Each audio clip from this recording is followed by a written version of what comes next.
ಸನ್ಮಾನ್ಯ ಸಭಾಧ್ಯಕ್ಷರೇ, ಕೊನೆಯದಾಗಿ ನನಗೆ ಮಾತಾಡೋಕ್ಕೆ ಅವಕಾಶ ಕೊಡೋದಕ್ಕಾಗಿ ತಮಗೆ ಧನ್ಯವಾದಗಳು. ಮತ್ತು ಇವಾಗ ಮೊದಲ ಬಾರಿಗೆ ಈ ಒಂದು ಉತ್ತರ ಕರ್ನಾಟಕದ ಚರ್ಚೆ ತಾವು 7 ದಿವಸ ನಡೆಸಿದ್ದೀರಿ, ಎಲ್ಲರೂ ಅವಕಾಶ ಮಾಡಿಕೊಡ್ತಾ ಇದ್ದೀರಿ. ಯು ಕಂಟಿನ್ಯೂ, ನಿಮ್ಮ ಕೆಲಸ ನೀವು ಮಾಡಿ, ನೀವು ಮಾತಾಡಿ. ಸೊ ಇದಕ್ಕೆಲ್ಲ ತಮ್ಗೆ ಧನ್ಯವಾದಗಳು ಸರ್. ಸನ್ಮಾನ್ಯ ಸಭಾಧ್ಯಕ್ಷರೇ, ನಮ್ಮ ಸರ್ಕಾರ ನಾವು ಏನು ಹೇಳಿದೆವು ಅದರಂತೆ ನಡೆದುಕೊಂಡಿದ್ದೀವಿ. ನಮ್ಮದು ಭರವಸೆ ಕೊಟ್ಟು ಮರೆಯುವ ಸರ್ಕಾರ ಅಲ್ಲ, ಕೊಟ್ಟ ಭರವಸೆಯನ್ನು ಈಡೇರಿಸುವ ನಮ್ಮ ಸರ್ಕಾರ. ಯಾವೊಂದು ರೀತಿಯಿಂದ ಇಡೀ ಈ ಒಂದು ಕರ್ನಾಟಕದ ರಾಜ್ಯದ ಜನರಿಗೆ ಸುಮಾರು 1,08,000 ಕೋಟಿ, ಹಳ್ಳಿಯಲ್ಲಿರ್ತಕ್ಕಂಥ ಕಟ್ಟ ಕಡೆ ಮನುಷ್ಯನಿಗೆ ಮುಟ್ತಕ್ಕಂಥ ಅನ್ನಭಾಗ್ಯ, ಗೃಹ ಜ್ಯೋತಿ, ಗೃಹಲಕ್ಷ್ಮಿ, ಶಕ್ತಿ, ಯುವ ನಿಧಿ ಯೋಜನೆಯನ್ನು ನಾವು ನೀಡಿದ್ದೀವಿ. ಅದೇ ಒಂದು ರೀತಿಯಿಂದ ಚುನಾವಣೆಯ ಒಂದು ಪೂರಕವಾಗಿ ನಾವು ಅಧಿಕಾರಕ್ಕೆ ಬಂದರೆ 5,000 ಕೋಟಿ ಅನುದಾನವನ್ನು ನಾವೇನು ನೀಡ್ತೀವಿ ಅಂತ ಹೇಳಿದ್ದೀವಿ. ಕಳೆದ ಒಂದು 30 ತಿಂಗಳಲ್ಲಿ ಕಲ್ಯಾಣ ಕರ್ನಾಟಕದ ಅಭಿವೃದ್ಧಿಗಾಗಿ ಸುಮಾರು 13,000 ಕೋಟಿ ಅನುದಾನ ನಮ್ಮ ಸರ್ಕಾರ ನಮ್ಮ ಭಾಗಕ್ಕೆ ನೀಡಿದೆ. ಬಹುಶಃ ಇಂತಹ ಒಂದು ಹೆಚ್ಚಿನ ಒಂದು ದುಡ್ಡು ಯಾವಾಗಲೂ ಕೂಡ ಕೊಟ್ಟಿರಲಿಲ್ಲ. ಇದು ಯಾವ ಕಾರಣಕ್ಕೆ ಬಂದಿದೆ ಅಂದರೆ, ಇದು ಹಿಂದೆ ಇರ್ತಕ್ಕಂಥ ನಮ್ಮ UPA ಸರ್ಕಾರ 2012-2013ರಲ್ಲಿ ಆರ್ಟಿಕಲ್ 371J ತಿದ್ದುಪಡಿಯನ್ನು ಮಾಡಿದೆ. ಇದು ನಾವು ಪ್ರತಿ ಸತಿ ಹೇಳಬೇಕಾಗ್ತದೆ. ನಮ್ಮ ದಿವಂಗತ ಡಾಕ್ಟರ್ ಮನಮೋಹನ್ ಸಿಂಗ್, ಅಂದಿನ ಪ್ರಧಾನಮಂತ್ರಿಗಳು, UPA ಚೇರ್ಪರ್ಸನ್ ಆಗಿರುವಂಥ ಶ್ರೀಮತಿ ಸೋನಿಯಾ ಗಾಂಧಿ, ಹಾಗೂ ಅಂತ ಒಂದು ಸಂದರ್ಭದಲ್ಲಿ ಕೇಂದ್ರದಲ್ಲಿ ಸಚಿವರಾಗಿರುವಂತಹ ಮಲ್ಲಿಕಾರ್ಜುನ್ ಖರ್ಗೆ ಅವರು, ದಿವಂಗತ ಲೋಕಸಭಾ ಸದಸ್ಯರಾಗಿರುವಂಥ ದಿವಂಗತ ಧರಮ್ ಸಿಂಗ್ ಅವರ ಒಂದು ಪರಿಶ್ರಮದಿಂದ ಅದು ಸಾಧ್ಯ ಆಗಿದೆ. ಬಹುಶಃ ಯಾವಾಗಲೂ ಕೂಡ ವಿರೋಧ ಪಕ್ಷದವರು ಹೇಳ್ತಾರೆ, ಈ ಒಂದು ಉತ್ತರ ಕರ್ನಾಟಕದ, ಕಲ್ಯಾಣ ಕರ್ನಾಟಕದ ಅಭಿವೃದ್ಧಿನೇ ಆಗಿಲ್ಲ. ನಾವು ಕಳೆದ ಒಂದು 20 ವರ್ಷ ನಾವು ತೆಗೆದು ನೋಡಿದ್ರೆ, ಯಾಕಂದ್ರೆ 2006ರಿಂದ 2008ವರೆಗೆ ಸಮ್ಮಿಶ್ರ ಸರ್ಕಾರ JDS BJP, 2008ರಿಂದ 2013ವರೆಗೆ BJP ಸರ್ಕಾರ, 2019ರಿಂದ 2023 BJP ಸರ್ಕಾರ. ಕಳೆದ 20 ವರ್ಷದಲ್ಲಿ 11 ವರ್ಷ, ನಾನು ಹೇಳ್ತೀನಿ 13ರಿಂದ 18 ಹೇಳ್ತೇನೆ, 11 ವರ್ಷ BJP ಸರ್ಕಾರನೇ ಅಧಿಕಾರದಲ್ಲಿದೆ. ಯಾವಾಗಲೂ ಕೂಡ ಹೇಳ್ತಾರೆ, ಏನ್ ಮಾಡಿದಿರಿ, ಏನ್ ಕೊಟ್ಟಿದಿರಿ ಕಾಂಗ್ರೆಸ್ ಸರ್ಕಾರ ಅಂತ. ಇವತ್ತು ನಮ್ಮ ಸರ್ಕಾರ ಏನು ಹಿಂದೆ ಇರ್ತಕ್ಕಂಥ ಒಂದು ಸರ್ಕಾರ, ಸನ್ಮಾನ್ಯ ಕಾಂಗ್ರೆಸ್ ಸರ್ಕಾರ 2013ರಿಂದ 18, ಸನ್ಮಾನ್ಯ ಸಿದ್ದರಾಮಯ್ಯ ಅವರು ನಮ್ಮ ಕಾಂಗ್ರೆಸ್ ಸರ್ಕಾರ ಮೊದಲ ಬಾರಿಗೆ 1,000 ಕೋಟಿ ಅನುದಾನ ಈ ಒಂದು ಕಲ್ಯಾಣ ಕರ್ನಾಟಕ ಭಾಗಕ್ಕೆ ಕೊಟ್ಟಿದ್ದು ಕಾಂಗ್ರೆಸ್ ಸರ್ಕಾರ, ಸಿದ್ದರಾಮಯ್ಯ ಅವರ ಸರ್ಕಾರ. 1,000 ಕೋಟಿಯನ್ನು 1,500 ಕೋಟಿ ಮಾಡಿ ಅದನ್ನು ನೀಡಿದ್ದು ಕಾಂಗ್ರೆಸ್ ಸರ್ಕಾರ, ಸಿದ್ದರಾಮಯ್ಯ ಅವರ ಸರ್ಕಾರ. ಅಧಿಕೃತವಾಗಿ 3,000 ಕೋಟಿ ಕೊಟ್ಟಿದ್ದು ಈ ಒಂದು ಕಲ್ಯಾಣ ಕರ್ನಾಟಕ ಭಾಗಕ್ಕೆ ಕಾಂಗ್ರೆಸ್ ಸರ್ಕಾರ, ಸಿದ್ದರಾಮಯ್ಯ ಅವರ ಸರ್ಕಾರ. ಈಗ 5,000 ಕೋಟಿ ಅನುದಾನವನ್ನು ಕೊಟ್ಟಿದ್ದನ್ನು ಕೂಡ ಇದು ನಮ್ಮ ಕಾಂಗ್ರೆಸ್ ಸರ್ಕಾರ. ಈ ಒಂದು ಆರ್ಟಿಕಲ್ 371J ತಿದ್ದುಪಡಿ ಆಗಿದ್ದು ಅವಾಗ ಇದು ಮೊದಲೇ ಆಗಬೇಕಾಗಿತ್ತು. ಯಾಕಂದ್ರೆ 1999ರಲ್ಲಿ ಅವಾಗ LK ಅದ್ವಾನಿ ಅವರು ಉಪ ಪ್ರಧಾನಮಂತ್ರಿ ಆಗಿದ್ರು, ಅಟಲ್ ಬಿಹಾರಿ ವಾಜಪೇಯಿ ಅವರು ಪ್ರಧಾನಮಂತ್ರಿ ಆಗಿದ್ರು, SM ಕೃಷ್ಣ ಅವರು ಮುಖ್ಯಮಂತ್ರಿ ಇದ್ದಾಗ ಅವಾಗ ಕಳಿಸ್ಕೊಟ್ಟಿದ್ರು ಈ ಒಂದು ಆರ್ಟಿಕಲ್ 371J ತಿದ್ದುಪಡಿ ಆಗ್ಬೇಕಂತ. ಅಂತ ಒಂದು ಸಂದರ್ಭದಲ್ಲಿ ಮಲ್ಲಿಕಾರ್ಜುನ್ ಖರ್ಗೆ ಸಾಹೇಬರು ಗೃಹ ಸಚಿವರಾಗಿದ್ರು, ಧರಮ್ ಸಿಂಗ್ ಅವರು ಲೋಕೋಪಯೋಗ ಸಚಿವರಾಗಿದ್ರು. ಆದ್ರೆ ಇದು ಯಾವ ಕಾರಣಕ್ಕೂ ಮಾಡಕ್ಕೆ ಆಗಲ್ಲ ಅಂತ ಹೇಳಿದ್ದಾರೆ. ಇದು ನಮ್ಮ ಕಲ್ಯಾಣ ಕರ್ನಾಟಕ ಭಾಗಕ್ಕೆ ಆಗಿರುವಂತಹ ಒಂದು ದೊಡ್ಡ ಅನ್ಯಾಯ. ಯಾಕಂದ್ರೆ ಕೇವಲ ಒಂದು 11 ವರ್ಷದಲ್ಲಿ ನಮ್ಮ ಈ ಒಂದು ಕಲ್ಯಾಣ ಕರ್ನಾಟಕ ಭಾಗಕ್ಕೆ ನಮ್ಮ ಸರ್ಕಾರ ವತಿಯಿಂದ ಸುಮಾರು 24,878 ಕೋಟಿ ಅನುದಾನ ಬಿಡುಗಡೆ ಆಗಿದೆ. ಇದೇ 1999ರಲ್ಲಿ ಆಗ್ಬಿಟ್ಟಿದ್ರೆ ಸುಮಾರು 40ರಿಂದ 45,000 ಕೋಟಿ ಬರಬೇಕಾಗಿತ್ತು. ಆದರೆ ಇದು ಬಿಜೆಪಿ ಅವರು ನಮ್ಮ ಈ ಒಂದು ಭಾಗಕ್ಕೆ ಮಾಡಿರುವಂತ ಒಂದು ಅನ್ಯಾಯ ಅಂತ ನಾವು ನೆನ್ಪಿಡಬೇಕಾಗ್ತದೆ. ಯಾಕಂದ್ರೆ ಈ ಒಂದು ಆರ್ಟಿಕಲ್ 371J ತಿದ್ದುಪಡಿಯಾಗಿ ಬಹಳಷ್ಟು ಜನರಿಗೆ ಅನುಕೂಲ ಆಗಿದೆ. ಗ್ರೂಪ್ ಎ ಮತ್ತು ಗ್ರೂಪ್ ಬಿ ಹುದ್ದೆಗಳಲ್ಲಿ ಸುಮಾರು 75% ಮೀಸಲಾತಿ, ಗ್ರೂಪ್ ಸಿ ಹುದ್ದೆಗಳಲ್ಲಿ 80% ಮೀಸಲಾತಿ, ಗ್ರೂಪ್ ಡಿ ಹುದ್ದೆಗಳಲ್ಲಿ ಸುಮಾರು 85% ಮೀಸಲಾತಿ. ಇದರಿಂದ ಬಹಳಷ್ಟು ಜನ ನಮ್ಮ ವಿದ್ಯಾರ್ಥಿಗರಿಗೆ ಸುಮಾರು 51,606 ಯುವಕರಿಗೆ ವಿದ್ಯಾರ್ಥಿಗಳಿಗೆ ಇದು ಅನುಕೂಲ ಆಗಿದೆ. ಇಂಜಿನಿಯರಿಂಗ್ ಕಾಲೇಜ್ಗಳಲ್ಲಿ ಸುಮಾರು 25,690 ಸೀಟ್ಗಳು, ಮೆಡಿಕಲ್ ವೈದ್ಯಕೀಯ ಅಭ್ಯರ್ಥಿಗಳ ಸಂಖ್ಯೆ 9,956, ಕೃಷಿ ಸಂಬಂಧಿತ ವಿದ್ಯಾರ್ಥಿಗಳ ಸಂಖ್ಯೆ 4,164, ಹೋಮಿಯೋಪತಿ ವಿದ್ಯಾರ್ಥಿಗಳಂದ್ರೆ ಸುಮಾರು 3,500 ಹಾಗೂ ಡೆಂಟಲ್ ಸ್ಟೂಡೆಂಟ್ ಸುಮಾರು 2,000, ಬಿ ಫಾರ್ಮಸಿ, ಡಿ ಫಾರ್ಮಸಿ ಎಲ್ಲ ಸೇರಿಸಿದ್ರೆ ಸುಮಾರು 51,606 ಎಲ್ಲ ವಿದ್ಯಾರ್ಥಿಗಳಿಗೆ ಅನುಕೂಲ ಆಗಿದೆ. ಯಾವ ಕಾರಣಕ್ಕೂ ನಾವು ಮರಿಬಾರದು. ಇವತ್ತು ನಮ್ಮ ಮುಖ್ಯಮಂತ್ರಿಗಳು ಸನ್ಮಾನ್ಯ ಸಿದ್ದರಾಮಯ್ಯ ಅವರು ಮೊನ್ನೆ ಸುಮಾರು ಮಾರ್ಚ್ 7ನೇ ತಾರೀಕಿಗೆ ಈ ಒಂದು ಆಯವ್ಯಯ ಏನು ಮಂಡಿಸಿದ್ರು 4,09,549 ಕೋಟಿ. ಅದರಲ್ಲಿ 5,000 ಕೋಟಿ ನಮ್ಮ ಕಲ್ಯಾಣ ಕರ್ನಾಟಕ ಭಾಗಕ್ಕೆ ಅವರು ನೀಡಿದ್ದಾರೆ. ಅದೇ ಒಂದು ರೀತಿಯಿಂದ ನಾವು ನೋಡಿದ್ರೆ ಕೇಂದ್ರದಲ್ಲಿರ್ತಕ್ಕಂಥ ಸುಮಾರು ಬಜೆಟ್ ಅಂದ್ರೆ 50,65,000 ಕೋಟಿ, ಸುಮಾರು 12-13 ಪಟ. ಆದರೆ ನಮ್ಮ ಕಲ್ಯಾಣ ಕರ್ನಾಟಕ ಭಾಗಕ್ಕೆ, ಉತ್ತರ ಕರ್ನಾಟಕ ಭಾಗಕ್ಕೆ ಎಷ್ಟು ದುಡ್ಡನ್ನು ನೀಡಿದ್ದಾರೆ? ಏನು ಕೊಟ್ಟಿಲ್ಲ. ಬಹುಶಃ ನಾವು ತೆಗೆದು ನೋಡಿದ್ರೆ 2014ರಲ್ಲಿ ಸುಮಾರು ಈ ಒಂದು ಭಾಗದ ಜನ ಅವ್ರಿಗೆ ಕರ್ನಾಟಕ ರಾಜ್ಯದ ಜನ ಅವ್ರಿಗೆ ಆಶೀರ್ವಾದವನ್ನು ಮಾಡಿದ್ದಾರೆ. ಬಿಜೆಪಿ ಅವರಿಗೆ, NDA ಅವರಿಗೆ 2014ರಲ್ಲಿ 17 ಜನ MP-ಯನ್ನು ಆಯ್ಕೆ ಮಾಡಿ ಕಳಿಸಿದ್ರು. 2019ರಲ್ಲಿ 26 ಜನ, 28ರಲ್ಲಿ 26 ಜನರಿಗೆ ಆಯ್ಕೆ ಮಾಡಿ ಕಳಿಸಿದ್ರು. 2024ರಲ್ಲಿ ಸುಮಾರು 19 ಜನರಿಗೆ ಆಯ್ಕೆ ಮಾಡಿ ಕಳಿಸಿದ್ರು. ಆದರೆ ಕೇಂದ್ರದಿಂದ ರಾಜ್ಯಕ್ಕೆ ಬರ್ತಕ್ಕಂಥ ಅನುದಾನ ಎಷ್ಟು ಅನ್ಯಾಯ ಆಗಿದೆ ಇದು ಹೇಳಲೇಬೇಕಾಗ್ತದೆ. ಯಾಕಂದ್ರೆ ಕೇಂದ್ರ ಸರ್ಕಾರವು ಈ ಒಂದು 15ನೇ ಹಣಕಾಸು ಆಯೋಗದಿಂದ ಮತ್ತು ಕೇಂದ್ರ ಸರ್ಕಾರದಿಂದ ಈ ಒಂದು ಕಳೆದ 5 ವರ್ಷದಲ್ಲಿ 2023ರ ಕೇಂದ್ರ ಬಜೆಟ್ನಲ್ಲಿ ಭದ್ರಾ ಮೇಲ್ದಂಡೆ ಯೋಜನೆಗೆ ಶಿಫಾರಸು ಮಾಡಲಾದ ಅನುದಾನ 5,300 ಕೋಟಿ. ಬಂದಿದ್ದೆಷ್ಟು? ಶೂನ್ಯ.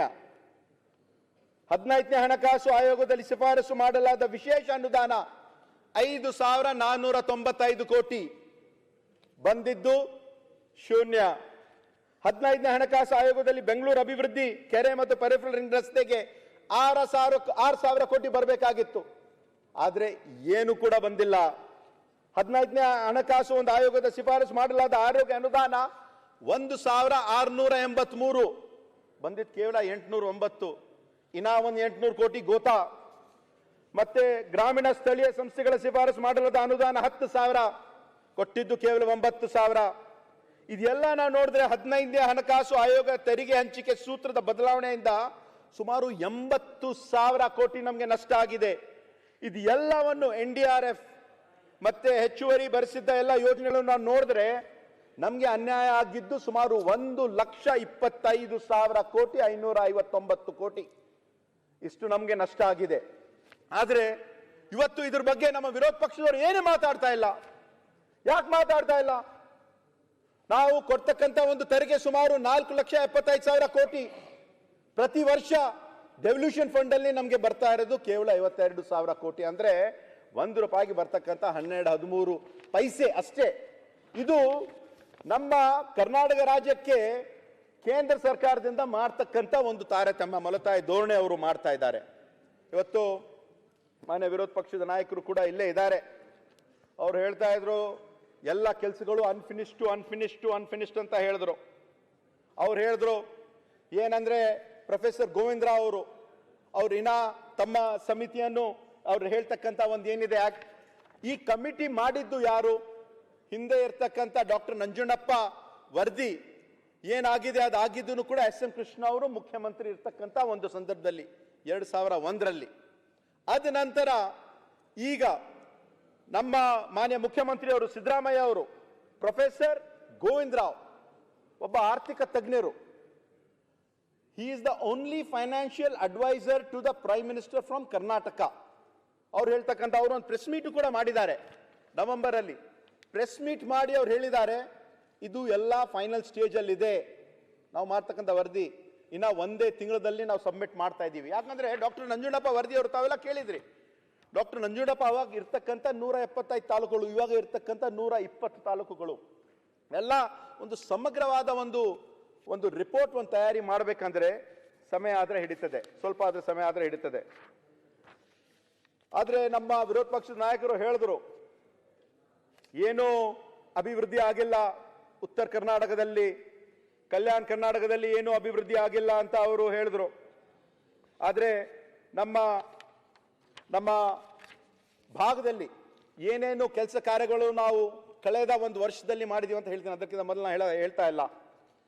ಜಯದೇವ ಹೃದಯ ರೋಗ ಆಸ್ಪತ್ರೆ ಡಿಸೆಂಬರ್ 22, 2024ರಲ್ಲಿ ಸುಮಾರು 182 ಕೋಟಿ ಇರ್ತಕ್ಕಂಥ ವೆಚ್ಚದಲ್ಲಿ ಅದರ ಒಂದು ಉದ್ಘಾಟನೆಯು ಕೂಡ ನಮ್ಮ ಮಾನ್ಯ ಮುಖ್ಯಮಂತ್ರಿಯು ಹಾಗೂ ನಮ್ಮ AICC ಅಧ್ಯಕ್ಷರು ಸನ್ಮಾನ ಮಲ್ಲಿಕಾರ್ಜುನ್ ಖರ್ಗೆ ಸಾಹೇಬರು ಬಂದ್ ಮಾಡಿದ್ರು.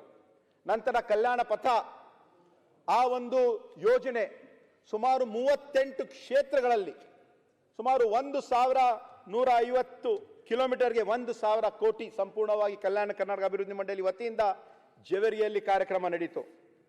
ತಾಯಿ ಮತ್ತು ಮಕ್ಕಳ ಆಸ್ಪತ್ರೆ ಇಂದಿರಾ ಗಾಂಧಿ ಆಸ್ಪತ್ರೆ ಇದೆಲ್ಲ ಏಪ್ರಿಲ್ 16ನೇ ತಾರೀಕಿಗೆ ಅದರ ಒಂದು ಕಾರ್ಯಕ್ರಮವು ಕೂಡ ಕಲಬುರಗಿಯಲ್ಲಿ ನಡೆಯಿತು.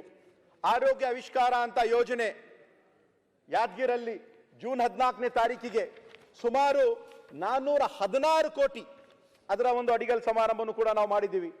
ದಶಮಾನೋತ್ಸವ ಸಮಾರಂಭ ರಾಯಚೂರಲ್ಲಿ ಜೂನ್ 23ಗೆ ತಾರೀಕು ನಡೆಯಿತು. ಹಿಂದುಳಿದ ವರ್ಗದ ಅಭಿವೃದ್ಧಿಗೆ ಸುಮಾರು 381 ಕೋಟಿ ವೆಚ್ಚದಲ್ಲಿ ಅದನ್ನು ಕೂಡ ಅಕ್ಟೋಬರ್ 6ನೇ ತಾರೀಕಿಗೆ ಕೊಪ್ಪಳದಲ್ಲಿ ನಡೆಯಿತು. ಈ ಒಂದು KKRDB ಹಾಟ್ಲೈನ್ ಅಂತ ಒಂದು ಕಾರ್ಯಕ್ರಮ ಕಲಬುರಗಿಯಲ್ಲಿ ಸೆಪ್ಟೆಂಬರ್ 17ನೇ ತಾರೀಕಿಗೆ ನಡೆಯಿತು. ಅದರಲ್ಲಿ ಇನ್ನು ಜನವರಿಯಲ್ಲಿ ಪ್ರಜಾಸೌಧ ಮತ್ತು ಅಕ್ಷರಾವಿಷ್ಕಾರ ಯೋಜನೆಯಲ್ಲಿ ಸುಮಾರು 300 ಶಾಲೆಗಳ ಅದರ ಒಂದು ಕಾರ್ಯಕ್ರಮ ಕೂಡ ಕಲಬುರಗಿಯಲ್ಲಿ ನಡೀತಾ ಇದೆ, ನನ್ನ ಮತಕ್ಷೇತ್ರದಲ್ಲಿ ನಡೀತಾ ಇದೆ. ಇದೆಲ್ಲ ನಾವು ಅರ್ಥ ಮಾಡ್ಕೊಳ್ಬೇಕಾಗ್ತದೆ.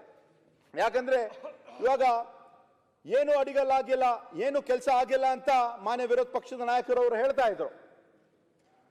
ಆದ್ರೆ ಹೇಳ್ತಕ್ಕಂಥ ಸುಮಾರು 415 ಕೋಟಿ ವೆಚ್ಚದಲ್ಲಿ ಆರೋಗ್ಯ ಆವಿಷ್ಕಾರ ಯೋಜನೆಯಲ್ಲಿ ಪ್ರಾಥಮಿಕ ಆರೋಗ್ಯ ಕೇಂದ್ರಗಳು, ಸಮುದಾಯ ಆರೋಗ್ಯ ಕೇಂದ್ರಗಳು, ತಾಯಿ ಮತ್ತು ಮಕ್ಕಳ ಆಸ್ಪತ್ರೆಗಳು, ತಾಲೂಕು ಮಟ್ಟದಲ್ಲಿ ಇರ್ತಕ್ಕಂಥ ಆಸ್ಪತ್ರೆಗಳು, ಜಿಲ್ಲಾ ಮಟ್ಟದಲ್ಲಿ ಇರ್ತಕ್ಕಂಥ ಆಸ್ಪತ್ರೆಗಳು, dialysis centre, KKRDB hot line, KKRDB blood line ಮತ್ತು ಆಂಬ್ಯುಲೆನ್ಸಸ್ಗಳು, ಹಲವಾರು ಕೆಲಸ ಇಲ್ಲಿ ಹಿಂದೆ ಇರ್ತಕ್ಕಂಥ ತಾವು ನೋಡಿದ ಹಿಂದೆ ಇರ್ತಕ್ಕಂಥ ಒಂದು ಅವಧಿಯಲ್ಲಿ. ಅಧ್ಯಕ್ಷರೇ ಹೇಳ್ರಿ, ಎಲ್ಲ ಮುಂದುವರೆದಿದೆ ಅಂದ್ರ ಮೇಲೆ ಚರ್ಚೆ ಯಾಕೆ? ಕ್ಲೋಸ್ ಮಾಡಿಬಿಡಿ. ಈಗ ಸರ್ ಪೂರ್ತಿ ಅಭಿವೃದ್ಧಿ ಮುಗ್ದಿಲ್ಲ. ಅವ್ರು ಹೇಳ್ತಾರೆ ಕಲ್ಯಾಣ ಕರ್ನಾಟಕ ಮುಗ್ದಿಲ್ಲ.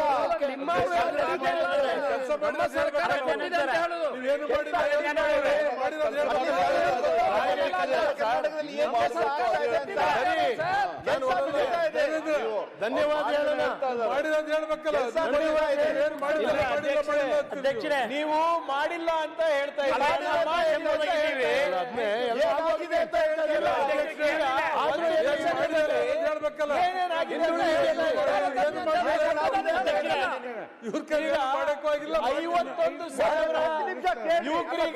ಸೀಟ್ ಸಿಕ್ಕಿರೋದು ಹೇಳ್ಬಾರ್ದ ಸರ್? ನೀವೇ ಹೇಳಿ. ಮಾನ್ಯ ಸಭಾಧ್ಯಕ್ಷರೇ,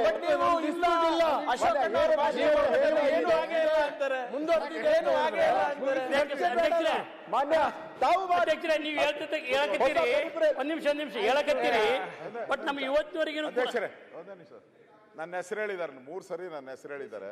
ಅಲ್ಲ, ತಾವು ಹೇಳಿದ್ರೆ ನಾಯಕರು ತಾಲೂಕು ಬಗ್ಗೆ ಹೇಳಿದ್ದಾರೆ.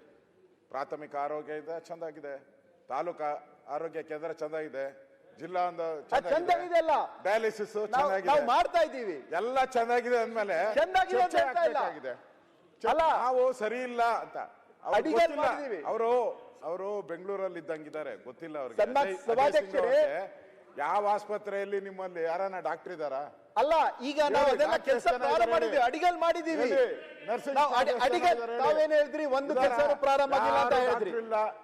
ಲಾಸ್ಟ್ ನಿಮ್ಮಲ್ಲಿ ಎಜುಕೇಶನ್ ಅಲ್ಲಿ ಲಾಸ್ಟ್ ಅಲ್ಲಿ ಬಂದಿದ್ದೀರಾ. ಅಲ್ಲ, ಹೇಳ್ತೀನಿ, ಅದ್ರ ಬಗ್ಗೆ ಹೇಳ್ತೀನಿ. ಎಲ್ಲ ಸರಿ ಇದೆ, ಎಲ್ಲ ಸರಿ ಇದೆ. ಅಲ್ಲ ಸರಿ ಇದೆ ಅಂತ ಹೇಳ್ತಾ ಇಲ್ಲ. ಪ್ರಾರಂಭ ಕೆಲಸ ಪ್ರಾರಂಭ ಮಾಡಿದೀವಿ, ಕೆಲಸ ಪ್ರಾರಂಭ ಮಾಡಿದೀವಿ ಅಂತ ಹೇಳ್ತಾ ಇದ್ದೀನಿ. ಚರ್ಚೆ ಆಗ್ಬೇಕು ಅಂತ ನಾನು ಹೇಳಿದೆ. ಅಲ್ಲ, ಹೇಳ್ಬಿಟ್ಟಿದ್ರೆ ತಗೊಂತಾನೆ ಇರ್ಲಿಲ್ಲ ಚರ್ಚೆಗೆ. ಕೆಲಸ ಪ್ರಾರಂಭ ಮಾಡಿದೀವಿ ಅಂತ ಹೇಳ್ತಾ ಇದ್ದೀನಿ ನಾನು. ಅಧ್ಯಕ್ಷರೇ, ನಮ್ಗೆ ವಿರೋಧ ಪಕ್ಷದ ನಾಯಕರು ತಿಳ್ಕೊಬೇಕು, ನಮ್ಗೆ ಆರ್ಟಿಕಲ್ 371J ಸಿಕ್ಕಿರೋದೇ ಹಿಸ್ಟಾರಿಕಲ್ ಬ್ಯಾಕ್ವರ್ಡ್ನೆಸ್ ಇದೆ ಅಂತ ಅದು ಸರಿಪಡಿಸ್ಲಿಕ್ಕೆ ನಮ್ಗೆ ದಶಕಗಳು ಬೇಕಾಗ್ತದೆ. ಏನು ಆಗೇ ಇಲ್ಲ ಅಂತ ಹೇಳ್ತಾ ಇದೀರಲ್ಲ. ಈಗ ಬನ್ನಿ, ನಮ್ಮ 371J ಯಾವುದು, ನಮ್ಮ ಜಯದೇವ ನೋಡ್ಕೊಂಡು ಬನ್ನಿ, ಕಿದ್ವಾಯ್ ನೋಡ್ಕೊಂಡು ಬನ್ನಿ. Because we are historically backward because of various historical reasons, social reasons. ಅದಕ್ಕೆ ತಾನೇ ರೀಜನಲ್ ಇಂಬ್ಯಾಲೆನ್ಸಿಗೆ ಸರಿಪಡಿಸ್ಲಿಕ್ಕೆ ನಮಗೆ 371J ಬಂದಿದ್ದು. ಯಾವ ರೀತಿ ವಿದರ್ಭಗಾಯ್ತು, ಯಾವ ರೀತಿ ತೆಲಂಗಾಣಗಾಯ್ತು, article 371A BCD EF GHIJ ಬಂದು ನಿಂತಿದೆ. ನೀವು ಒಂದು ಕೇಂದ್ರ ಸರ್ಕಾರಿಗೆ ಹೇಳಿ, ನಾವು ಕೇಳ್ತಾ ಇದೀವಲ್ಲ 5,000 ಕೋಟಿ ನಮಗೂ ಈಗ everything is a work in progress, ಅದು ನಿಮ್ಗೆ ಗೊತ್ತಿದೆ ಅಧ್ಯಕ್ಷರೇ. ನಮ್ಮ ಅಧ್ಯಕ್ಷ ಸರ್, ಅಲ್ಲ, ನಮ್ಮ ನೀವು ಮಾತಾಡಕ್ಕೆ ನೀವು ಅವಕಾಶ ಕೊಟ್ಟಿಲ್ಲ. ಬೆಂಗಳೂರಿಗೆ ಹೋಲಿಕೆ ಮಾಡಲ್ಲ, ನಾನು ಮಾತಾಡ್ತಾ ಇದ್ದೀನಿ.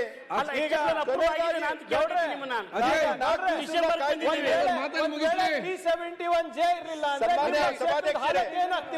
ಸರ್, ಅದನ್ನ ಹೇಳಕ್ಕಿಲ್ಲ ನಾನು.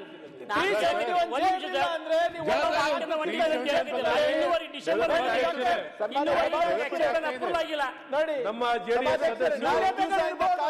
ಇರ್ಬೋದು, ಆದ್ರೆ ಎಲ್ಲರೂ ಬೆನಿಫಿಟ್ ತಗೋತಾರೆ ಇದ್ರದ್ದು. ಆಮೇಲೆ ಏನಾಗಿಲ್ಲ ಅಂತಾರೆ.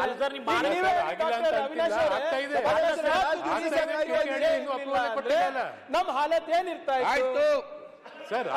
ಉದ್ಯೋಗದಲ್ಲಿ ಇರ್ಬೋದು, ಸರ್ಕಾರಿ ನೌಕರಿದಲ್ಲಿ ಇರ್ಬೋದು. ಒಂದ್ ನಿಮಿಷ ಸರ್, ಈ ಮಾಡ್ತಾ ಇದ್ದಾರೆ ಇರ್ತಕ್ಕಂಥ ಅಧಿಕಾರಿಗಳು ನಂದೇ ಕ್ಷೇತ್ರದ್ದು 5 ಸಲ ವಾಪಸ್ ಆಗ್ತಾರೆ. ಸರಿಪಡಿಸಿ ಕಳಿಸಿ ಅಧಿಕಾರಿಗಳು ಕೆಲಸ ಮಾಡಿದ್ರೆ ಮಾನದಂಡ ಇದೆ, ನನಗೂ ಅದೇ ಮಾನದಂಡ.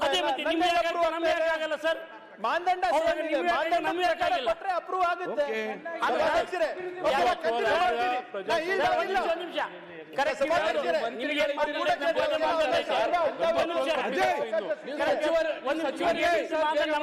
ಎಲ್ರು ಮಾತಾಡ್ಬೇಡ, ಒಂದ್ ನಿಮಿಷ, ನನ್ನ ಪಕ್ಕದಲ್ಲಿ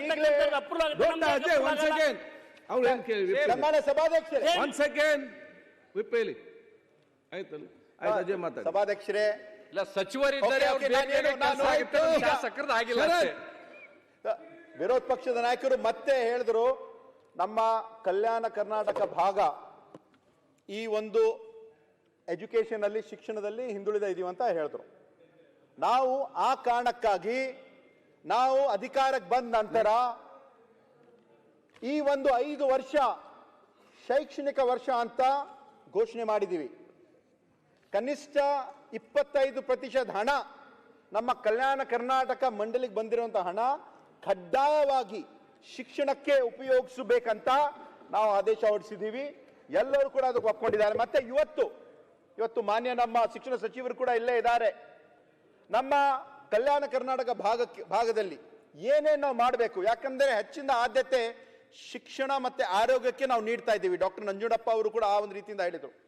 ಇವತ್ತು ಸಾಯಂಕಾಲ 5 ಗಂಟೆಗೆ ಈ ಒಂದು ಡಾಕ್ಟರ್ ಛಾಯಾ ದೇವಗಂಕರ್ ಅವರ ಒಂದು ಸಮಿತಿ ಮಾನ್ಯ ಮುಖ್ಯಮಂತ್ರಿ ಅವರಿಗೆ ಒಂದು ಎಜುಕೇಶನ್ ಎಕ್ಸ್ಪರ್ಟ್ ಕಮಿಟಿ ಅಂತ ನಾವು ಮಾಡಿದ್ವಿ. ಒಂದು ರಿಪೋರ್ಟ್ ಕೂಡ ಕೊಟ್ಟಿದ್ದಾರೆ. ಈಗ ಇದರಲ್ಲಿ ಇರ್ತಕ್ಕಂಥ ಬಹಳಷ್ಟು ಶಿಫಾರಸುಗಳು, ನಾವು ಏನೇನು ಮಾಡಬೇಕು, ಏನೇನು ಅವಶ್ಯಕತೆ ಇದೆ ನಮ್ಮ ಭಾಗದಲ್ಲಿ. ಯಾಕಂದ್ರೆ ಓವರ್ನೈಟ್ ಚೇಂಜಸ್ ಎಲ್ಲೂ ಕಾಣಕ್ಕೆ ಆಗಲ್ಲ. ನಾವು ಮಾಡ್ತಕ್ಕಂಥ ಇವತ್ತು ಇಡೀ ಕರ್ನಾಟಕ ರಾಜ್ಯದಲ್ಲಿ ಇರ್ತಕ್ಕಂಥ KPS ಶಾಲೆಗಳ ಎಷ್ಟಂದ್ರೆ 247. ಇವತ್ತು ಮಧು ಬಂಗಾರಪ್ಪ ಅವರು ಶಿಕ್ಷಣ ಸಚಿವರಾಗಿ ಸುಮಾರು 700 ಶಾಲೆಗಳಾಗ್ತಾ ಇದೆ. ಎಲ್ಲ ಸೇರಿ 900. ಇವಾಗ ತಂಗಿರ್ತಕ್ಕಂಥ 247. ಮತ್ತೆ ಕಲ್ಯಾಣ ಕರ್ನಾಟಕದಲ್ಲಿ 247 KPS ಶಾಲೆಗಳು ಇದ್ದಿದ್ದು ಕೇವಲ 60. ಈ ವರ್ಷ ನಾವು ಈ ಒಂದು ಶಿಕ್ಷಣ ಇಲಾಖೆ ಹಾಗೂ ಕಲ್ಯಾಣ ಕರ್ನಾಟಕ ಅಭಿವೃದ್ಧಿ ಮಂಡಳಿ ವತಿಯಿಂದ ಅವರು 100, ನಾವು 200, 300 ಶಾಲೆಗಳನ್ನು ನಾವು ಪ್ರಾರಂಭ ಮಾಡ್ತಾ ಇದೀವಿ. ಅಂದ್ರೆ ಕೆಲಸ ಪ್ರಾರಂಭ ಆಗ್ತದೆ. ಇನ್ನ ಒಂದು 1.5-2 ವರ್ಷದಲ್ಲಿ 60 ಇದ್ದಿದ್ದು 360 ಆಗ್ತದೆ.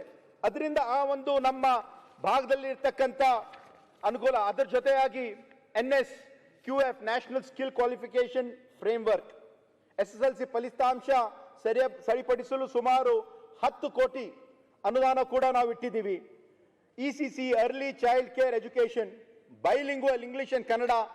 ಹಿಂದಿನ ವರ್ಷ LKG UKG ನಾವು ಪ್ರಾರಂಭ ಮಾಡಿದ್ವಿ. ನಾವೇನು ಅನ್ಕೊಂಡ್ವಿ ಒಂದು 10-15 ಸಾವಿರ ಮಕ್ಕಳು ಬರ್ಬೋದು. ಯಾಕಂದ್ರೆ ಆ ಭಾಗದಲ್ಲಿ ಇರ್ತಕ್ಕಂಥ ಜನರಿಗೆ, ಹಳ್ಳಿಯಲ್ಲಿ ಇರ್ತಕ್ಕಂಥ ಜನರಿಗೆ UKG LKG ಕಳ್ಸಕ್ಕೆ ಅವಕಾಶ ಇರಲಿಲ್ಲ. ಆದರೆ ನಮ್ಮ ಸರ್ಕಾರ ಬಂದಾಗ ಕೇವಲ 1 ತಿಂಗಳಲ್ಲಿ 42,000 ಮಕ್ಕಳು ಅಡ್ಮಿಷನ್ ತಗೊಂಡಿದ್ದಾರೆ. ಇದೆಲ್ಲ ನಾವು ಪ್ರಯತ್ನವನ್ನು ನಾವು ಮಾಡ್ತಾ ಇದ್ದೀವಿ. ನಾವು ಕಳೆದ ಏನಾಗಿದೆ ಅಂತ ಹೇಳಿದ್ರೆ ಒಂದು ಕೆಲವು ನಿಮಿಷಗಳಲ್ಲಿ ಹೇಳೋದು ಅತಿ ಅವಶ್ಯಕತೆ ಇದೆ. ನಮ್ಮ ಸರ್ಕಾರ ಬಂದ ನಂತರ 2023ರಿಂದ ಇವಾಗ 2.5 ವರ್ಷದಲ್ಲಿ ಅಕ್ಷರಾವಿಷ್ಕಾರ ಯೋಜನೆ ಅಡಿಯಲ್ಲಿ ಸುಮಾರು 1,695 ಕೋಟಿ ಅನುದಾನ ಇಟ್ಟು ಇವಾಗ ಹಂತದಲ್ಲಿ ನಾವು ಖರ್ಚು ಮಾಡ್ತಾ ಇದ್ದೀವಿ. ಕಲ್ಯಾಣ ಪಥ 1,000 ಕೋಟಿ, 1,155 ಕಿಲೋಮೀಟರ್, ಸುಮಾರು 38 ಕ್ಷೇತ್ರಗಳಲ್ಲಿ ನಾವು ಕಲ್ಯಾಣ ಪಥ ಯೋಜನೆ ಮಾಡ್ತಾ ಇದ್ದೀವಿ. ಆರೋಗ್ಯ ಆವಿಷ್ಕಾರ ಯೋಜನೆ ಅಡಿಯಲ್ಲಿ ಈ ಒಂದು ಭಾಗದಲ್ಲಿ ಎಲ್ಲವನ್ನು ನಾವು ನೋಡಿದ್ರೆ ಸುಮಾರು 1,952 ಕೋಟಿ ಹಂತವಾಗಿ ಖರ್ಚು ಮಾಡ್ತಾ ಇದ್ದೀವಿ. ಅಲ್ಪಸಂಖ್ಯಾತರ ಅಭಿವೃದ್ಧಿಗಾಗಿ ಸುಮಾರು 358 ಕೋಟಿ, ಹಿಂದುಳಿದ ವರ್ಗದ ಅಭಿವೃದ್ಧಿಗಾಗಿ 381 ಕೋಟಿ. ಚರ್ಚೆ ನಡೀತಾ ಇರೋದು ಕಲ್ಯಾಣ ಕರ್ನಾಟಕದ ಅಲ್ಲ, ಉತ್ತರ ಕರ್ನಾಟಕದ್ದು. ಅವ್ರು ಪೂರ್ತಿ ಕಲ್ಯಾಣ ಕರ್ನಾಟಕದ ಹೇಳ್ತಾರೆ. ನಾನು ಕಲ್ಯಾಣ ಕನ್ನಡ ಬಗ್ಗೆ, ನಾನು ಕಲ್ಯಾಣ ಕನ್ನಡ ಭಾಗದವನಿದ್ದೀನಿ. ನಾನು ಇಡೀ ಉತ್ತರ ಕರ್ನಾಟಕದ ನಾನು ಯಾವ ಭಾಗಕ್ಕೂ ಇಲ್ವಲ್ಲ, ಕಲ್ಯಾಣಕ್ಕೂ ಇಲ್ಲ, ಉತ್ತರ ಕರ್ನಾಟಕಕ್ಕೂ ಇಲ್ಲ. ಅಲ್ಲ ಅವ್ರೆ ಒಂದ್ ಮಿನಿಟ್ ನೋಡಿ, Kalyana Karnataka is also part of the northern Karnataka. ಅವ್ರು ಮಾಡೋದ್ರಲ್ಲಿ ಏನ್ ತಪ್ಪಿದೆ? ಹೀಗೆ ಮಾತಾಡಬೇಕು.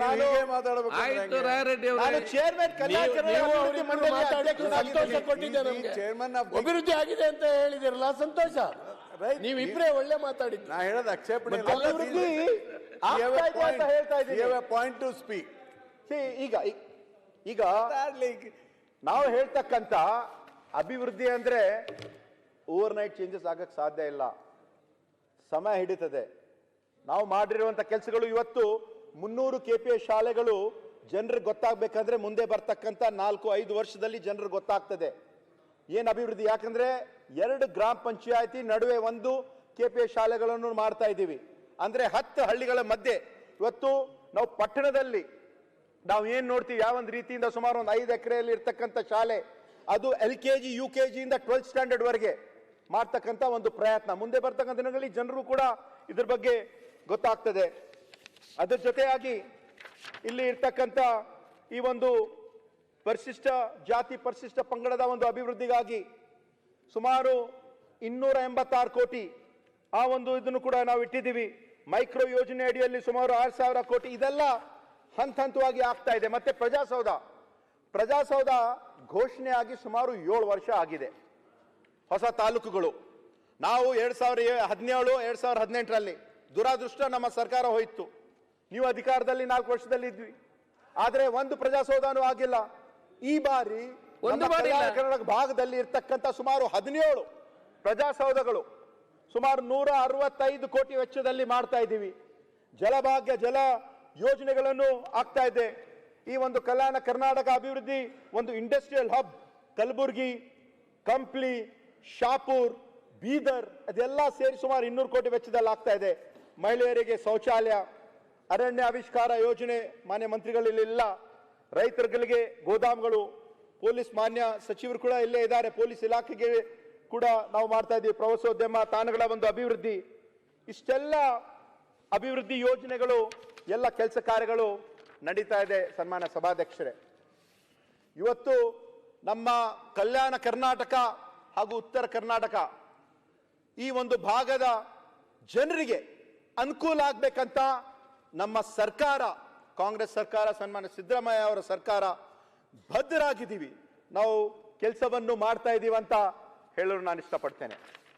ಅದರ ಜೊತೆಯಾಗಿ ನಾವು ಈ ಒಂದು ಬೆಳೆ ಪರಿಹಾರ ಇಲ್ಲಿ ಇರ್ತಕ್ಕಂಥ ಒಂದು ಸಮಸ್ಯೆ, ಯಾಕಂದ್ರೆ ವಿಶೇಷವಾಗಿ ಇಲ್ಲಿ ಇರ್ತಕ್ಕಂಥ ನನ್ನ ಮತಕ್ಷೇತ್ರ, ನನ್ನ ಮತಕ್ಷೇತ್ರದಲ್ಲಿ ಸುಮಾರು ಜೇವರ್ಗಿ ವಿಧಾನಸಭಾ ಕ್ಷೇತ್ರದಲ್ಲಿ ಸುಮಾರು 54,000 ಹೆಕ್ಟೇರ್ ಪ್ರದೇಶ ಹಾನಿಯಾಗಿದ್ದು, ಒಟ್ಟು ರೈತರ ಸಂಖ್ಯೆ ಸುಮಾರು 58,000 ರೈತರು, 93 ಕೋಟಿ ರೂಪಾಯಿಗಳು ಒಂದು ಜಮಾ ಮಾಡಲಾಗಿದೆ. ಸುಮಾರು 5,000 ಮತ್ತು ಜೇವರ್ಗಿಯಲ್ಲಿ ಸುಮಾರು 5,000 ಹಾಗೂ ಎಡ್ರಾಮೆಯಲ್ಲಿ ಸುಮಾರು 2,000, ಒಟ್ಟು 7,000 ರೈತರಿಗೆ ವಿವಿಧ ಒಂದು ತಾಂತ್ರಿಕ ಕಾರಣಗಳಿಂದ ಒಂದು ಬೆಳೆ ಪರಿಹಾರ ಇನ್ನೂ ಜಮಾ ಆಗಿಲ್ಲ. ನನ್ನ ಮತಕ್ಷೇತ್ರದಲ್ಲಿ ಇರ್ತಕ್ಕಂಥ ಬಹಳಷ್ಟು ಹಳ್ಳಿಗಳು ಬಳ್ಳುಂಡಗಿ, ನೆಲೋಗಿ, ಕೋಳ್ಕೂರ್, ಬಣಮಿ, ಹರವಾಳ್, ನರಿಬೋಳಿ ಹಾಗೂ ಇಟ್ಗಾ ಗ್ರಾಮಗಳು ಎಲ್ಲ ಸೇರಿದಂತೆ ಇನ್ನ ಸ್ವಲ್ಪ ಆ ಒಂದು ಆಗ್ಬೇಕಾಗ್ತದೆ. ಅದು ಸರಿಪಡಿಸಬೇಕಂತ ತಮ್ಮ ಮುಖಾಂತರ ಅದನ್ನು ಕೂಡ ನಾನು ಕೇಳ್ಕೊಳ್ಳುತ್ತೇನೆ. ಮತ್ತೆ ಅದರ ಜೊತೆಯಾಗಿ ಬಹಳಷ್ಟು ಇವತ್ತು ಬಹಳಷ್ಟು ಜನ ಏನು ಹೇಳ್ತಾರೆ ಅಂದ್ರೆ ಈ ಒಂದು ಅಭಿವೃದ್ಧಿ ಆಗ್ತಾ ಇಲ್ಲ ಅಂತ. ಆದ್ರೆ ನಮ್ಮ ಕ್ಷೇತ್ರದಲ್ಲಿ ಬಹುದಿನಗಳಿಂದ ಒಂದು ಮಲ್ಟಿ ವಿಲೇಜ್ ವಾಟರ್ ಸ್ಕೀಮ್ ಸುಮಾರು 365 ಕೋಟಿ ವೆಚ್ಚದಲ್ಲಿ ಏನು ಆಗಬೇಕಾಗಿತ್ತು ಅದನ್ನು ಕೂಡ ಆಗಿದೆ. ಗ್ರಾಮೀಣಾಭಿವೃದ್ಧಿ ಸಚಿವರು ಪ್ರಿಯಾಂಕ್ ಅವರು ಇಲ್ಲೇ ಇದ್ದಾರೆ. ಅದನ್ನು ಕೂಡ ಬಹು ವರ್ಷಗಳಿಂದ ಏನಾಗಬೇಕಾಗಿತ್ತು ಅದನ್ನು ಕೂಡ ಆಗಿದೆ. ಮಲ್ಲಾಬಾದ್ ಏತ್ ನೀರಾವರಿ ಯೋಜನೆ ಸುಮಾರು 358 ಕೋಟಿ ವೆಚ್ಚದಲ್ಲಿ ಅದನ್ನು ಏನಾಗಬೇಕಾಗಿತ್ತು ಸುಮಾರು ಒಂದು 9 ವರ್ಷದಿಂದ ಅದನ್ನು ಕೂಡ ಪ್ರಾರಂಭ ಆಗ್ತಾ ಇದೆ. ಅದ್ರ ಜೊತೆಯಲ್ಲಿ ಇರ್ತಕ್ಕಂಥ ಒಂದು ಹರವಾಳ್ ಬ್ರಿಡ್ಜ್ ಅದನ್ನು ಕೂಡ ಏನಾಗಬೇಕಾಗಿದೆ ಅದನ್ನು ಕೂಡ ನಮ್ಮ ಸರ್ಕಾರ ಏನ್ ಹೇಳ್ಬೇಕಂತ ನಾನು ಮಾಡಿದ್ದೀನಿ ಅಂದ್ರೆ ನಮ್ಮ ಒಂದು ಸಮಗ್ರ ಒಂದು ಅಭಿವೃದ್ಧಿ ನಮ್ಮ ಸರ್ಕಾರ ಮಾಡ್ತಾ ಇದೆ. ನಮ್ಮ ಸರ್ಕಾರ ಇದ್ದಿದ್ದು ಜನರ ಪರವಾಗಿ, ಜನರಿಗೋಸ್ಕರ, ಜನರಿಗಾಗಿ ಇರ್ತಕ್ಕಂಥ ನಮ್ಮ ಸರ್ಕಾರ. ಈಗ ವಿರೋಧ ಪಕ್ಷದವರು ಏನು ಅಭಿವೃದ್ಧಿ ಆಗಿಲ್ಲ, ಕೆಲಸ ಆಗಿಲ್ಲ ಅಂತ ಏನು ಹೇಳ್ತಾ ಇದ್ದಾರೆ. ಇವತ್ತು ನಮ್ಮ ಕಲ್ಯಾಣ ಕರ್ನಾಟಕ ಅಭಿವೃದ್ಧಿ ಮಂಡಳಿ ವತಿಯಿಂದ ಈಗ ಮುಖ್ಯ ಸಚೇತಕರು ಹೇಳ್ತಾ ಇದ್ರು ಅಜಯ್ ಹಾಫ್ ಅನ್ ಅವರ್ ಆಯ್ತು, ಕಂಟಿನ್ಯೂ ಮಾಡಿ. ಸೊ ಅದಕ್ಕೆ ನಾವು ಹೆಂಗ್ ಹೇಳ್ಬೇಕಂದ್ರೆ ಇದು ಕೊನೆಯದಾಗಿ ನಾವು ಮಾಡ್ತಕ್ಕಂಥ ಅಭಿವೃದ್ಧಿ ಕೆಲಸ ಇಲ್ಲ ಅಂತ ಇದ್ರೆ ಸರ್ ಆಂಖೋ ಮೇ ಅರ್ಮಾನ್ ಲಿಯಾ ಸಭಾಧ್ಯಕ್ಷರೇ, आंखों में अरमान लिया, लास्ट मंजिल को अपना लिया, खुशी अब मुश्किल क्या आसान क्या, एक बार ठान लिया तो ठान लिया. ಅಂದ್ರೆ ನಾವು ಜನರ ಕೆಲಸ ಅಭಿವೃದ್ಧಿ ಮಾಡಬೇಕಂತ ನಾವೇನು ತೀರ್ಮಾನ ತಗೊಂಡಿದ್ದೀವಿ, ನಮ್ಮ ಸರ್ಕಾರ ಆ ಹಾದಿದಲ್ಲಿ ಹೋಗ್ತಾ ಇದೆ ಅಂತ ಹೇಳಿ ನಾನು ಮಾತನ್ನು ಮುಗಿಸುತ್ತೇನೆ. ಸರ್, ನೀವು ಮುಂದಿನ ಅಧಿವೇಶನದೊಳಗೆ ಮಂತ್ರಿಗಳಾಗಬೇಕು. ಬಹುತೇಕ ಯಾರೆಲ್ಲ ಮಾತಾಡಲಿಕ್ಕೆ ಅವಕಾಶ ಕೇಳಿದ್ದಾರೆ ಉತ್ತರ ಕರ್ನಾಟಕದಲ್ಲಿ ಸಂಬಂಧಪಟ್ಟ ಎಲ್ಲರಿಗೂ ಕೂಡ ಅವಕಾಶ ಕೊಟ್ಟಿದ್ದೇವೆ. ಇನ್ನು 3 ಜನ ಹೆಸರು ಕೊಟ್ಟಿದ್ರು. ಒಂದು ನಮ್ಮ ಅಲ್ಲಮ್ಮ ಪ್ರಭುವರು ಬರಲಿಲ್ಲ, ವಿಜಯ ಕಾಶ್ಯಪ್ಪನವರು 2-3 ಸಲ ಕರೆದೆ, ಅವರು ಕೂಡ ಇಲ್ಲ. ಇನ್ನೊಂದು ನಮ್ಮ ಬಸವನಗೌಡ ದದ್ದಲ್ ಅವರು, ಬೇರೆಲ್ಲರಿಗೂ ಈ ಕಡೆಯಿಂದ ಮಾದನಪ್ಪ ವಜ್ಜಲ್, ಬೇರೆಲ್ಲರಿಗೂ ಕೂಡ ಅವಕಾಶ ಮಾಡಿ ಕೊಟ್ಟಿದ್ದೇವೆ. ಆದ ಕಾರಣ ಒಂದು ಇವತ್ತಿಗೆ ಬಹುಶಃ ನಮ್ಮ ಉತ್ತರ ಕರ್ನಾಟಕ ಸಂಬಂಧಪಟ್ಟಾಗೆ ಚರ್ಚೆ ಮುಗಿಯಿತು. ಈಗ ಬಂದ ಎಲ್ಲಿಂದ ಕೊಡೋದು? ಆದ ಕಾರಣ ಬಹುತೇಕ ಎಲ್ಲ ಕೂಡ ಚರ್ಚೆ ಇವತ್ತು ಮಾನ್ಯ ಮುಖ್ಯಮಂತ್ರಿಗಳು ಉತ್ತರ ಕೊಡ್ತಾರೆ. ಸೊ ಉತ್ತರ ಕನ್ನಡ ಚರ್ಚೆನ ಇಲ್ಲಿಗೆ ಅದಕ್ಕೆ ಒಂದು ನಮಗೆ ಕರಾವಳಿ ಕರ್ನಾಟಕದ ಬಗ್ಗೆ ಅಧ್ಯಕ್ಷರೇ ಆಯಿತು, ಇದರಲ್ಲಿ ಮುಗಿಬೇಕಲ್ಲ. ಮುಗಿಸ್ತಾ ನಿಮಗೆಲ್ಲ ಧನ್ಯವಾದ ಸಲ್ಲಿಸಿ ಬಹುಶಃ ಇವತ್ತಿನ ನಾನು ನಿಮಗೆ ಧನ್ಯವಾದ ಹೇಳ್ತೀನಿ. ನಾವು ನಿಲುವಳಿ ಸೂಚನೆ ತಂದ್ರಿ ಉತ್ತರ ಕರ್ನಾಟಕದ್ದು, ತಾವು ಪೂರ್ತಿ ಎಲ್ಲ ಕೇಳಿದವ್ರಿಗೆಲ್ಲ ಸಮಯ ಕೊಟ್ಟಿದ್ದೀರಾ. ನಮ್ಮ ಉತ್ತರ ಕರ್ನಾಟಕ ಭಾಗದವರು ಎಲ್ಲರೂ ಕೂಡ ಮಾತಾಡಿದ್ದಾರೆ. ಅದೇ ರೀತಿ ಕಾಂಗ್ರೆಸ್ ಅವರು, ಜನತಾದಳದವರು ಕೂಡ ಮಾತಾಡಿದ್ದಾರೆ. ಫಸ್ಟ್ ಟೈಮ್ ಈ ಥರ ಉತ್ತರ ಕರ್ನಾಟಕದ ಸಮಸ್ಯೆ ಬಗ್ಗೆ ಅವರೊಬ್ಬರು ಬಿಟ್ಟರೆ ಯಾರು ನಮ್ಮ ಕಲಬುರ್ಗಿ ಅವರೊಬ್ಬರು ಯಾರು ಅಜಯ್ ಪಾಟೀಲ್ ಅವರೊಬ್ಬರು ಎಲ್ಲ ಒಳ್ಳೇದಾಗ್ಬಿಟ್ಟಿದೆ ಎಲ್ಲ ಆಗಿದೆ. ಉಳಿದವರೆಲ್ಲರೂ ಕೂಡ ಪ್ರಾಬ್ಲಮ್ ಇದೆ ಅಂತ ನಿಮಗೆ ಧನ್ಯವಾದಗಳು. ನಮ್ಗೆ ಈಗ ಸರ್ಕಾರ ಮತ್ತು ಪ್ರತಿಪಕ್ಷ ಒಂದೇ ಉದ್ದೇಶ ಇತ್ತು, ಉತ್ತರ ಕನ್ನಡ ಬಗ್ಗೆ ಅಶೋಕ್ ಸರ್, ಈಗ ಸುನಿಲ್ ಎಷ್ಟು ಲಕ್ಷ ಕೋಟಿ ನಮ್ಮ ಮಂಗಳೂರು ಬಂದಿಲ್ಲ, ಉಡುಪಿ ಬಂದಿಲ್ಲ ಅಂತ ಕಾಯ್ತಾ ಇದ್ದಾರೆ. ದಯವಿಟ್ಟು ಬಸ್ಸು ಅಲ್ಲಿಗೂ ಹೋಗಿ ನಿಲ್ಲೋ ತರ ಮಾಡಿ. ಖಂಡಿತ. ಈಗ ಎಷ್ಟು ಲಕ್ಷ ಕೋಟಿ ಗುಲ್ಬರ್ಗ ಜಿಲ್ಲೆ ಒಂದಕ್ಕೆ ಹೋಗಿದೆ ಅಂತ ಪಾಪ ಆನಂದ್ ಸಿಂಗ್ ಅವರು ಬಹಳ ಚೆನ್ನಾಗಿ ಹೇಳಿದ್ದಾರೆ. ಧನ್ಯವಾದಗಳು. ಈಗ ಸರ್ಕಾರ ಆನಂದ್ ಸಿಂಗ್ ಇಲ್ಲ ಸ್ವಾಮಿ, ಅಜಯ್ ಸಿಂಗು. ಆನಂದ್ ಸಿಂಗ್ ಇಲ್ಲ ವಿಧಾನಸಭೆಯಲ್ಲಿ. ನೀವು ಅಜಯ್ ಪಾಟೀಲ್ ಅಂದ್ರಿ, ಅವರು ಆನಂದ್ ಸಿಂಗ್ ಅಂದಿದ್ದಾರೆ. ಸ್ವಲ್ಪ ಕುತ್ಕೊಂಡ್ರೆ ಅಜಯ್ ಸಿಂಗ್ ಆಗ್ತಾರೆ ಅವರು. ಈಗ ನೋಡಿ ಈ ವರ್ಷ ಅಧಿವೇಶನ